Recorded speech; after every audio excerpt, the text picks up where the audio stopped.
because of the women's pain. You see, the book of Revelation is pictorial. What I meant this before, I said this. It's pictorial, it's pictured, it's painted, so people cannot doubt the words. You see, because if it was written by words only, eventually in time, words change, meanings change, but picture do not change. This picture will be the same picture for another 10,000 years. It means the same thing. It's not going to change. But if we had a writing there, it might change its meaning.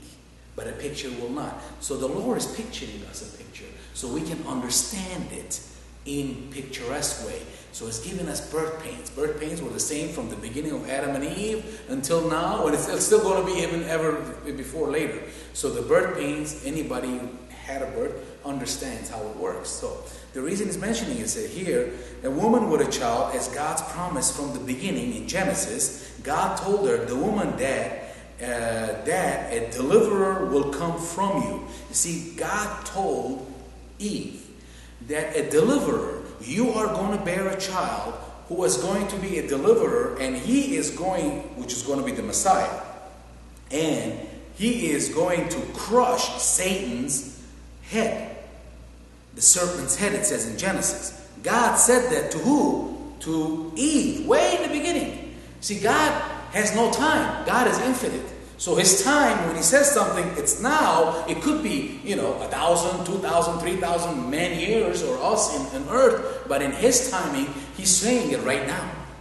When he told her, you are going to have a child. Not necessarily her, because the way he described it as you are going to have a child, it's not necessarily you, but your kind. It means you as a woman are going to have a child, and from that it's going to be the Messiah. And that he's going to be the one who's going to step over and crush the Satan. Wow, right? Right in the beginning. Right in the beginning, God planned this. And God already gave us this revelation. God, the revelator, told us in advance. He told us that everything's going to happen.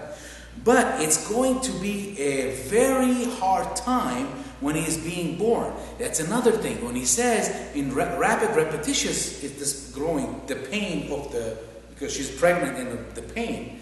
And so, as we know, at the time of birth of Jesus Christ, that's when he's talking about the child who's going to be born as Jesus. From the nation what? Israel. For what? As a Messiah. For what? For liberation. For what? So he can destroy Satan. But it says there's a pain that's going to happen. So the Jews are going to be under very heavy pains at that time. Just like a woman, last minute she's going to have the baby. It's heavy pain, right? They scream, the last few pushes is the worst. The pain is a lot, correct? You are doing this like a woman. Right. Well, I've been there 3 times, I know. So it's scary stuff. So anyway, now we know that for that time, this is what Roman Empire was ruling over Israel, and Israel was under a lot of pressure. They were under a lot of pain. So this is when Jesus was born, right? When he was born, they were under the Roman Empire rule. They were under a lot of pain, a lot of suffering. They were they were miserable. They were waiting for the Messiah to come and liberate them. The liberator they were waiting for. They weren't waiting for the Messiah that he came. All right, so this is what the description is. I know it's just a couple of chapters, but there's so much details that we really need to understand why it is and how it plays an effect and what the details are all about it. So we know that's what the pain, growing pain, it means repetitious pain coming to the end is. So verse 3 and 4, brother, please, in Armenian. Երեք եւ 4. Ուրիշ նշան մայերեցա երկնքի մեջ, դեսնվեցավ հեղեղե մեծ վիշապը, որ 7 գլուխ եւ 12 եղջյուր ուներ, եւ թակը յուրաքանչյուր գլխուն վրա։ Իր ոչով գկաշեր գտաներ երկնքի աստղերուն 1/3 մասը, որ նետեց երկրի վրա, անիկա ձնանելու մոտ եղող գնոջ թիմաց կանգնեցավ, որպես երկինը զավակը ձնի, գելեզայն։ Thank you. Brother 3 and 4. And there appeared another wonder in heaven. And behold, a great red dragon, having 7 heads and 10 horns, and 7 crowns upon his heads. And his tail drew the 1/3 part of the stars of heaven, and did cast them to the earth. And the dragon stood before the woman which was ready to be delivered, for to devour her child as soon as it was born. Thank you. All right. This is a really in-depth. This is where this chapter makes most impact. The most significance of this chapter 12 is here. And then a little bit more later we're going to get to that. Now we see Satan as the dragon. Okay, this is the description of the dragon. Anytime the Bible speaks about a dragon or a serpent, it's talking about Satan. So we're seeing here Satan with 7 heads and 10 horns. Okay, remember these words. Write down notes if you need to. 7 heads and 10 horns. Book of Daniel speaks of these 10 nations. The revived Roman Empire, which is the today's United Europe, EU. Okay, Book of Daniel spoke this, which is 500 years before Christ. So 2,500 years ago, this was prophesied that it was written down that it's going to be this 10 nations, the revived Roman Empire. It's written as a revived Roman Empire, which is, as we know, the last 50 years. In the last 50 years, again, that's why I say this is our generation. This book is for us. Because again, if we go a couple hundred years ago, even 100 years ago, this will not make any sense. But now it makes a lot of sense. What it makes sense about. We know that the last 50 years, Europe became United States of Europe. Europe started becoming united. 1 by 1, 2 by 2, 3 by 4, so on and so forth. Now, with one currency, the Europe and grew to many, many nations. In 1986, though, it passed the 10 mark. You see, everybody was Bible prophecies or Bible scholars were watching this very closely, what's going on in Europe. And when it started happening back in the early 70s and it started going up further, they were like, here it goes. 2, 3, 4, 5, 6, 7, now we got 10. And they were like, this is it, this is the time. But no, it continued because it wasn't time yet. In 1986, they passed the number 10, all right? Now we see, 2013, it's collapsing. We see Europe collapsing. The United Europe, what I mean by Europe is the EU, the United States of Europe. It started to collapse within itself because of the weaker states like Spain, Portugal, Greece, and many others are falling because of their financial troubles, and the strong nations like Germany and others are saying we don't want to carry them anymore. So all this stuff is going on in Europe. The euro doesn't have strong power anymore, and everything is falling apart. So we're going to see this decline, and it's going to go back. Watch this, mark my words. If we live long enough to see this, we're going to see that to go back down to 10 nations. Europe will go back to 10 nations. So this is what the Bible is telling us. So we're seeing it already. The players are there.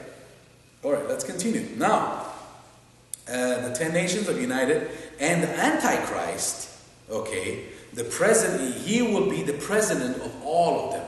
You see, the Antichrist is going to come right out of this revised, revamped Roman Empire. The Antichrist is going to come right out of this particular 10 nations, and he is going to come up as a very strong leader, and he's the one that's going to be very charismatic, and he's going to do a lot of great and horrible things. Again, we see 200 to 300 years ago, all this that would not make sense, but now it does. Okay, and the 7 heads.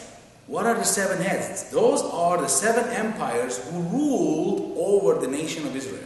The 7 heads. So you see, it's giving the description. This particular verse, chapter, the verse in this chapter is giving us a description of Satan. It's giving us who Satan is, Lucifer. Who is he? So he's giving us in detail his character, his personality, and what he has done. So he's giving us a nice picture of him. So now we're kind of learning about Satan. So if you ever wanted to know who Satan is, this is where you want to get to it. He's going to tell us in details. So first he's talking about how the 10 nations are going to get together, and that's where the Antichrist is going to come. Antichrist is who? Is a seed of Satan. All right, and then the 7 heads are the 7 empires who ruled over the nation of Israel, like Egypt, Babylon, Assyria, Persia, Greek, Rome, and Medes. So these are the 7 empires who ruled over the nation of Israel. Are we following? Are we good? Over Israel? Over Israel. In the history, from start till end. It ended with Roman Empire. But from the beginning, they had Egypt, Babylon, Assyria, Persia, Greek, Medes. All of these were different empires who ruled over Israel, who took Israel as hostage, who took Israel as slaves, who took Israel out of Israel, who put Israel back, ruled over Israel, so on and so forth. But all of these empires ruled over Israel. So those were 7. That's why we get the number 7. Do we still have time? It's 9:30. You want to come? 5 minutes. Yes. Jacob, please one more time. Yeah. So in these 2 chapters, because it's his birthday.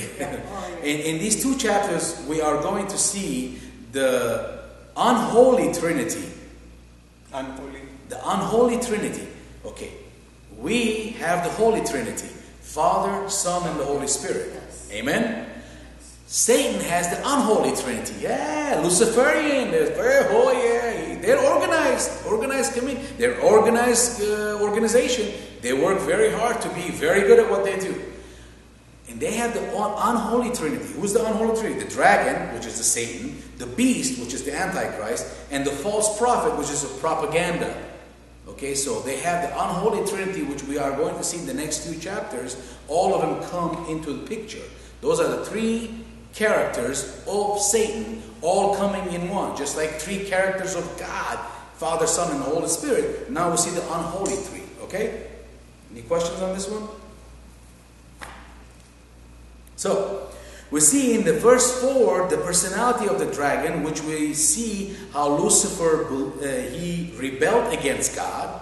He wanted to be like God, so he was casted out of heaven, like he said. With his tail, he dragged 1/3 of the angels of heaven to earth. See, this is all the details of description of Satan himself. So we see that Lucifer, he rebelled against God. He wanted to be like God, so he was casted out of the heaven and took with him 1/3 of the angels that he convinced to turn against God, and wanted to devour the child that the woman who was ready to give birth. This is so Satan now. We see in the description of him. So now he wanted to devour that child because that's his main adversary. He wanted to really get rid of Jesus because that's who's going to cause a problem for him. Because he knew after what he did in Garden of Eden, God is going to have somehow remanifest himself and come as a man to pay the price. So he was waiting right there. He was like, I got to get rid of this man God as soon as it's born, and get rid of this Messiah, so he will not come. First, he tried to get rid of the entire nation of Israel. I mean, it goes on and on. Let's go. So we saw from the beginning. That's how we saw that knowing Jesus as child. Why don't we pause for a second?